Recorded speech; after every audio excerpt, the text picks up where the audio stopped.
ಅವಳು ನೇಣಾಕೊಂಡ್ಬಿಟ್ಟಿದ್ದಾಳೆ ಅಂದ್ರೆ ಅದೇ ಪೊಸಿಷನ್ ಅಲ್ಲಿ ಬಿಟ್ಬಿಡ್ಬೇಕಾಗಿತ್ತು ಅವ್ರ ತಂದೆ ತಾಯಿಗಳು ಬಂದು ನೋಡೋ ತನಕ. ಇಲ್ಲಿ ನೋಡಿ, ಮಂಚದ ಕೆಳಗಡೆ ಇದೆ ಹೆಣ. ಮಂಚದ ಕೆಳಗಡೆ ಹೆಂಗ್ ಹೋಗಕ್ಕಾಗತ್ತಪ್ಪ? ಸತ್ತಿದ್ ಹೆಣ ಹಂಗ ಹೋಗ್ಬಿಡುತ್ತಾ? ಪ್ಲೀಸ್ ಟೆಲ್ ಮಿ. ಆ ಗಂಡನ ಮನೆಯಲ್ಲಿ ಏನ್ ನಡೀತಿರುತ್ತೆ ಅಂತಕ್ಕಂಥ ವಿಚಾರ ಪ್ರತಿಯೊಬ್ಬರಿಗೂ ಎಲ್ಲಾ ಸರ್ತಿನೂ ಅನುದಿನದ ಅನುಕ್ಷಣದ ವಿಚಾರಗಳು ತವ್ರ ಮನೆಯವ್ರಿಗೆ ಗೊತ್ತಾಗ್ತಿರ್ಲಿಲ್ಲ. ನಡೆದಂತ ವಿಚಾರಗಳೆಲ್ಲ ನಿಮಗ್ ಗೊತ್ತಿರುತ್ತೆ. ಯಾವ ಕಾರಣಕ್ಕಾಗಿ ನಿಮ್ಮ ಮನೆ ದೀಪ ಆರೋಯ್ತು ಅಂತ ನೀವ್ ಹೇಳ್ಬೇಕು. ಲಕ್ಷಾಂತರ ರೂಪಾಯಿ ಖರ್ಚು ಮಾಡಿ ಲಗ್ನ ಮಾಡ್ಕೊಂಡು ಸಂತೋಷವಾಗಿರಕ್ಕೆ ಇಷ್ಟಪಡ್ತಾರೆ. ಯಾರನ್ನು ಆ ಮನೆಗೆ ಹೋಗಿ ಸಾಯೋದಕ್ಕೆ ಇಷ್ಟಪಡಲ್ಲ.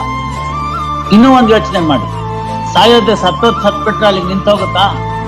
ಕ್ರಿಮಿನಲ್ ಕೇಸ್ ಆಗುತ್ತೆ. ಅವ್ರ ಮನೆಯವರೆಲ್ಲರನ್ನು ಜೈಲಿಗೆ ಹೋಗ್ತಾರೆ. ಅವ್ರ ಮನೆಯಲ್ಲಿ ಇರ್ತಕ್ಕಂಥ ಕೊನೆ ರಿಲೇಟಿವ್ ಕೂಡ ಹೋಗ್ತಾರೆ. ಯಾರನ್ನೋ ಇಲ್ದೇ ಇದ್ದವ್ರನ್ನೆಲ್ಲ ಸೇರಿಸ್ತಾರೆ, ಇದ್ದವರು ಇಲ್ದೇ ಇದ್ದವರು. You saw what happen in the previous case. That lady is living separately. Complaint ಅಲ್ಲೇ ಒಂದ್ ಅಕ್ಷರ ಇಲ್ಲ. ಎಲ್ಲದಕ್ಕಿಂತ ಮುಖ್ಯವಾಗಿ ಸುಮಾರು 20 ರಿಂದ 22 ವರ್ಷ ಒಂದು ಮನೆಯಲ್ಲಿ ಒಂದು ವಾತಾವರಣದಲ್ಲಿ ಬೆಳೆದಂತ ಒಂದು ಹೆಣ್ಮಗಳು ಇನ್ನೊಂದು ಮನೆಗೆ ಬರ್ತಾರೆ. ಆ ವಾತಾವರಣಕ್ಕೆ ಹೊಂದಾಣಿಕೆ ಆಗೋದಕ್ಕೆ ಸ್ವಲ್ಪ ಸಮಯ ಹಿಡಿಯುತ್ತೆ. Compatibility time, seeding time.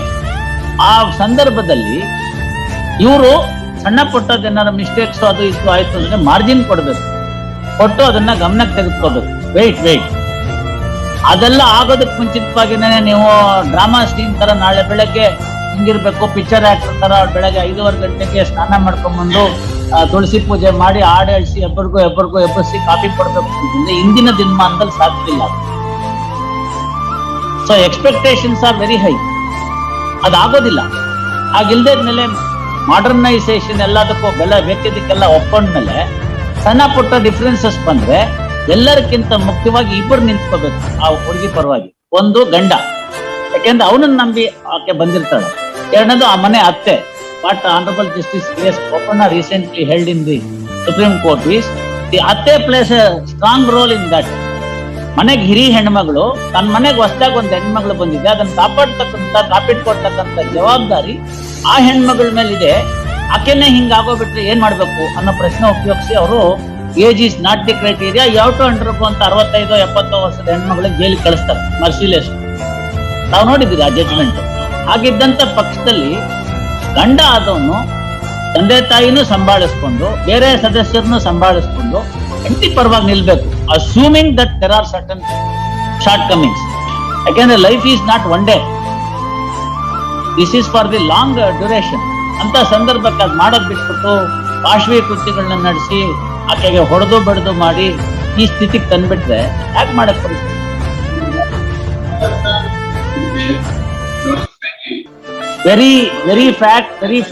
very fact that you demanded the money itself is a cruelty. Did not forbid ಇದೆಯಲ್ಲ, ಪ್ರಿಸಂಪ್ಷನ್ ಇದೆಯಲ್ಲ, ಸತ್ತಿದಾರಲ್ಲ, ಯಾಕೆ ಸಾಯ್ತಾರೆ?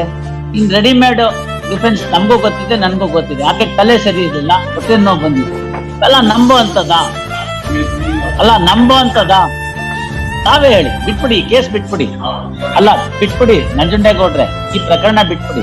ತಾವು ಹಿರಿಯರಿದ್ದೀರಿ, ಸಮಾಜ ನೋಡಿದ್ದೀರಿ, ಬೇಕಾದಷ್ಟು ಇಂಥ ಪ್ರಕರಣಗಳನ್ನ ನಡೆಸಿದ್ದೀರಿ. ತಮ್ಮ ಅನುಭವದ ಆಧಾರದ ಮೇಲೆ ಹೇಳಿ. ಅದೆಲ್ಲ ನಿಲ್ಲೋ ಅಂತ ಡಿಫೆನ್ಸ್ಗಳ ಅಲ್ಲ. ಹಾಗಿದ್ಮೇಲೆ ಏನಾಗುತ್ತೆ? ಯಾವ ಗ್ರಾಚಾರನೋ ಏನ್ ಸಂದರ್ಭನೋ ಅದು ಕೆಲವರು ಪ್ರಜೈಲ್ ಮನಸ್ಸುಗಳಿರುತ್ತೆ, ನಾನು ಇಲ್ಲ ಅಂತ ಹೇಳುದಿಲ್ಲ. ಸ್ವಲ್ಪ ಸೂಕ್ಷ್ಮ ಸಂವೇದನೆಗಿರ್ತಕ್ಕಂಥ ಹೆಣ್ಮಕ್ಳು ಇರ್ತಾರೆ. ನಾನು I am not ruling out those possibilities. ಒಂದ್ ಸೆಟಪ್ ನಲ್ಲಿ ಬಂದಾಗ ಸಣ್ಣ ಪುಟ್ಟದಕ್ಕೂ ಅವ್ರ ಮನೆಯಲ್ಲಿ ತುಂಬಾ ಅತ್ಯಂತ ಮುದ್ದಿನಿಂದ ಸೂಕ್ಷ್ಮ ಮತಿಯಿಂದ ಸಾಕಿದ್ದವ್ರ ಮನೇಲಿ ಸಣ್ಣ ಪುಟ್ಟದ್ದು ತಡ್ಕೊಳಕ್ ಆಗಲ್ಲ, ಅವಾಗ ಆ ಸಂದರ್ಭ ಆಗುತ್ತೆ. But not to the extent of losing the life. Anybody a sane person will give a chance guys. ಆಗ್ಲೇ ಇಲ್ವಾ? ಇದಕ್ಕೂ ಯಾವ್ದಕ್ಕೂ ಸಾಧ್ಯವಿಲ್ವಾ? ಇದೆಯಲ್ಲ ಫ್ಯಾಮಿಲಿ ಕೋರ್ಟ್, ಅಲ್ಲಿ ಹೋಗಿ ನಮ್ಗೂ ನಿಮ್ಗೂ ಸರಿ ಹೋಗ್ತಿಲ್ಲ, ನಾವಿಬ್ರು ಬೇರೆ ಆಗ್ಬೇಡ ಅಂತಿದ್ರೆ ಮುಗ್ದೋಯ್ತಪ್ಪ. ಅದ್ ಬಿಟ್ಬಿಟ್ಟು ಪಾಸ್ಪೋರ್ಟ್ ಕೊಟ್ಬಿಡೋದ? ಇಲ್ಲಿ ನೋಡಿ, ಮಂಚದ ಕೆಳಗಡೆ ಇದೆ ಹೆಣ. ಮಂಚದ ಕೆಳಗಡೆ ಹಂಗ ಹೋಗಕ್ಕಾಗತ್ತಪ್ಪ? ಸತ್ತಿದ್ ಹೆಣ ಹಂಗ ಹೋಗ್ಬಿಡುತ್ತಾ? Please tell me. If it was to be a natural incident ಹೆಂಗಿತ್ತು ಹಂಗಿರ್ಬೇಕಾಗಿತ್ತು. ಇವ್ರ ತಂದೆ ತಾಯಿಗಳು ಬರೋಷ್ಟದು 106 ಅಲ್ಲಿ 113A, 113B, 106 of the Evidence Act It has happened inside in your house, beneath the cot. Who else can have an entry? A person who is dying can go underneath the cot and die. Is it? Something which is ಅದಕ್ಕೋಸ್ಕರನೇ ನಾನು ಹೇಳಿದ್ದು, ನಂದೇ ತಪ್ಪು, ನಾನು ಪೂರ್ತಿ ಓದ್ಕೊಂಡ್ ಬರ್ಬಾರ್ದು papers.